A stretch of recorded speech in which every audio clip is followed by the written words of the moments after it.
여러분 안녕하십니까, 강신업 변호사입니다. 지금 인용이냐 각하냐 기각이냐 헌법재판관 발언들로 예측해 볼 수밖에 없습니다. 인터넷 탄핵심판 결과는 어떻게 나올 것이냐, 기각이냐 각하냐, 인용이냐.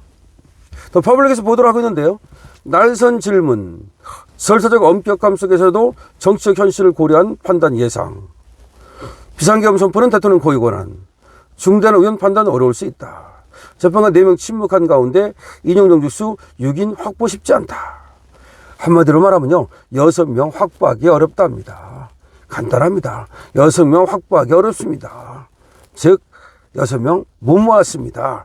이게 정답일 것 같아요. 5대3이냐 4대4냐 뭐 수많은 지금 예측이 나오고 있습니다만 정확한 것은 6명을 모지 못했을 것이다 라고 하는 건데요, 그 관점에서 한번 바라보겠습니다. 헌법재판소가 내일 11시 대심판정에서 지금 최종 결정을 내립니다. 국회가 소추안을 의결한 지 111일 만이고요. 그리고 13차례 걸친 변론, 16명의 증인, 17차례 신문이 진행됐습니다. 그런데 정작 지금 상당히 오래 걸리고 있습니다. 결론을 내는 데는 말이죠. 근데 재판 과정에서 보면 말이죠, 재판관들의 질문은 날카롭고 집중적이었습니다. 정영식 재판관은 국회의원을 끌어내라는 지시가 실제 있었는지를 여러 차례 집중적으로 물었고요. 김영두 재판관은 진술 거부권을 행사하지 않았다며 증인들 태도를 주목했습니다. 이미선 재판관은 계엄 선포 목적의 정당성을 물은 적이 있습니다. 문영배 소장 권한대행은 재판 절차를 엄격히 관리하며 때로는 양측 대리인단의 과열된 신문을 제지하기도 했습니다. 특히 국회의원 체포조 편성 여부, 국회 봉쇄 시도, 계엄군의 국회 투입 경위 등 국회 기능 무력화 시도에 관한 질문이 집중됐고요. 주심인 정영식 재판관과 김영두 재판관은 여러 증인에게 같은 질문을 반복하며 사실관계를 명확히 하려 노력했고요. 김영두 재판관은 조태현 국정원장의 증언 신빙성을 파고들며 30분간 집중 신문하기도 했습니다. 이 탄핵심판 결과는 선고 당일까지 철저한 보완이 이루어지고 있습니다. 할 수 있는 건 13차례 변론에서 오갔던 헌법재판관 증인들의 말을 바탕으로 해서 결과를 종합적으로 유추해 보는 것이죠. 법적 일각에서는 5대3 또는 4대4 기각 가능성이 조심스럽게 점쳐지고 있지요. 일단 말이죠, 증언들 진술이 대부분 단정적이지 않았다는 것이죠.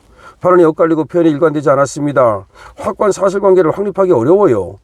정영식 재판관이 들은 이야기만 정확히 하라고 말한 것은 이 같은 상황을 반영하고 있는 것이죠. 그리고 네가 확실하게 들었느냐, 남이 얘기하는 거 이런 거 말고 네가 그 사람한테 들었는지 네가 경험했는지만 말하라. 8인의 재판관 중 김복형, 정계선, 정정미, 조한창 4명은 11차례 변론 내내 별다른 질문을 던지지 않았어요. 그러니까 김복형은 전혀 질문하지 않았습니다. 정계선도 정정미도 조한창도 질문을 하지 않았습니다. 이 사람들은 사실관계보다 법적 해석과 헌법적 판단에 초점을 맞출 가능성을 보여주고 있는 거지요.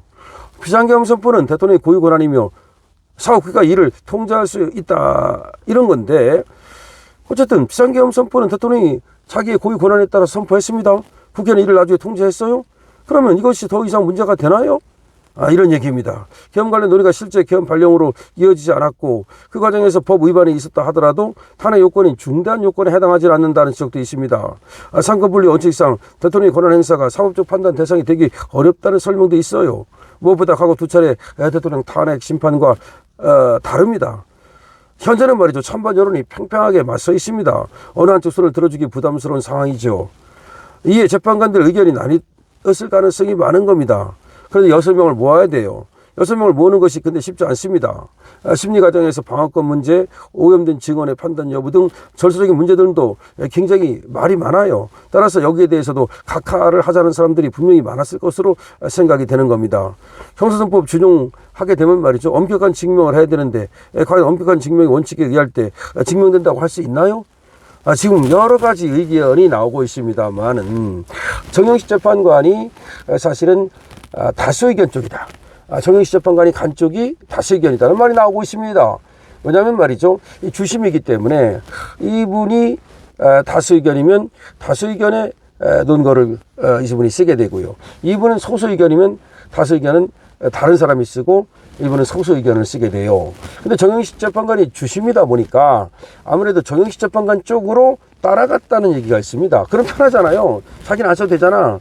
다시 말해서 그냥 묻혀가면 편하잖아. 내가 볼 때 이미선 같은 애는 별개 의견, 뭐 보충 의견 뭐 이런 거 써가지고 아이고 나 골치 아파. 나 좀 있으면 나가는데 나 말년 병장이야. 나 지금 미천년 애가 지금 4월 18일 나가는데 내가 언제까지 내가 야 군대 같아 봐. 벌써 2달 전부터 손 떼고 말이야. 그래서 물에 손도 안 묻혀. 손에 물도 안 묻혀. 이런 그 지금 이미선 문영배도 그래요. 이 사건만 없었더라면 대통령 이 사건만 없었더라면 이 국회가 말이야 쓸데없이 말이야 막 마구잡이로 탄핵 소추만 안 했더라면 그때 가서 좀 여유 있게 말이야 독후감도 쓰고 말이야 저 카페도 들락날락거리면서 좀 그렇게 좀 살다 갈라 그랬더니 뭐야 이거 씨야 끝까지 내가 무슨 뭐 그렇다고 월급을 2배로 받는 것도 아니고 얘들이 이런 생각을 갖고 있는데 내가 이 뭐 말년에 내가 뭐 판결문까지 쓰리 나는 그냥 묻어갈래 난 정영식이 쓰는데 그대로 묻어갈래 이럴 가능성이 많아요. 그렇기 때문에 지금 정영식 재판관이 다수 의견이다. 그럼 정영식 재판관은 우리 보수고 윤 대통령에 대해서 확실하게 기각이나 각하를 했을 것이다. 그래서 각하가 아니냐 지금. 정계선 같은 애들 그 약간 좀 그런 애들만 따로 니들이 쓰라고 그러고 너는 뭐 쓰는 거 좋아하는가 보다 너는 쓰고 이미선 아이 나는 쓰기 싫어. 정정미 안 쓸 것 같아요. 아이 나도 쓰기 싫어. 그냥 나는 다수 의견 묻어갈래. 아이 다수 의견 묻어가면 적어도 본전을 하잖아. 이 사람들은 말이죠. 적어도 그 어머니로부터 너 너무 나서지 말아라 튀지 말아라 모난돌이 정 맞는다 그냥 본전 가라 그냥 중간 가라 아마 그런 교육을 받고 받았을 가능성이 있단 말이야. 아니 이미선 아니라는데요. 거기 우덜법이라는데요. 에이 우덜법이라 하더라도 자기가 나서가지고 지금 골치 아프게 뭐 판결문 쓰고 내가 별개 의견 쓰고 보충 의견 쓰고 말년에 그러지 않을 것 같은데요. 자, 여러분들 어떻게 생각하십니까?